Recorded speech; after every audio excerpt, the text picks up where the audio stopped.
ఏపీలో అసెంబ్లీ, లోక్సభ ఎన్నికల ప్రచారంలో భాగంగా శ్రీ సత్యసాయి జిల్లా ధర్మవరంలో నిర్వహించిన తెలుగుదేశం, జనసేన, భారతీయ జనతా పార్టీ సంకీర్ణ కూటమి బహిరంగ సభలో కేంద్ర హోంశాఖ మంత్రి అమిత్ షా చేసిన ప్రసంగం ఇప్పుడు చర్చనీయాంశమైంది. కూటమి తరపున తొలిసారిగా ఎన్నికల ప్రచారానికి వచ్చారు అమిత్ షా. టీడీపీ అధినేత చంద్రబాబు నాయుడు సహా పలువురు సీనియర్ నాయకులు ఇందులో పాల్గొన్నారు. కేంద్ర హోంశాఖ మంత్రి హోదాలో అమిత్ షా ముఖ్యమంత్రి వైఎస్ జగన్మోహన్ రెడ్డి అధికార వైఎస్ఆర్ కాంగ్రెస్ పార్టీకి ఎలాంటి హెచ్చరికలు చేస్తారనేది ఆసక్తికరంగా మారింది. వీటన్నిటికీ భిన్నంగా సాగింది ఆయన ప్రసంగం. కూటమి ఒక్కసారి కూడా టీడీపీ, జనసేన ఉమ్మడి మేనిఫెస్టో సూపర్ 6 గురించి ప్రస్తావించడానికి ఇష్టపడలేదు. దీని గురించి అమిత్ షా ఒక్క మాట కూడా మాట్లాడలేదు. అందులో పొందుపరిచిన హామీలను అమలు చేస్తామని ఎక్కడా గానీ స్పష్టంగా తేల్చి చెప్పలేదు. సూపర్ 6 మేనిఫెస్టోకు బీజేపీ దూరంగా ఉండడం ఇది మొదటిసారేమీ కాదు. గతంలో బీజేపీ తన వైఖరిని కుండబద్దలు కొట్టింది ఈ విషయంలో.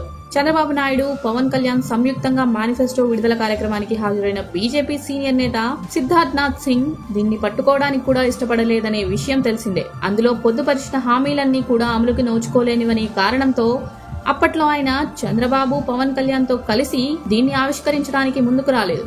అవి శుష్క వాగ్దానాలు కావడం వల్లే అమిత్ షా సైతం వాటి గురించి ధర్మవరం బహిరంగ సభలో ప్రస్తావించలేదని అంటున్నారు. పైగా చంద్రబాబు ప్రసంగించడానికి ముందే ఆయన సభ నుంచి వెళ్లిపోవడం ప్రాధాన్యతను సంతరించుకుంది. కేంద్రం తరపున ఏపీకి ఎలాంటి నిర్దిష్టమైన వాగ్దానాలను కూడా అమిత్ షా ఇవ్వలేదు. ఈ విషయంలో ఆయన విఫలమయ్యారని వైఎస్ఆర్సీపీ నాయకులు తేల్చి చెబుతున్నారు. ప్రత్యేక హోదా లేదా ప్రత్యేక ప్యాకేజ్ ఊసే ఎత్తలేదు అమిత్ షా. రాష్ట్రానికి పెండింగ్ లో ఉన్న బకాయిల గురించి చెప్పలేదు. ఈ నిధుల విడుదలను కేంద్రం ఎప్పుడు వేగవంతం చేస్తుందనే దానిపైన స్పష్టత ఇవ్వలేదు.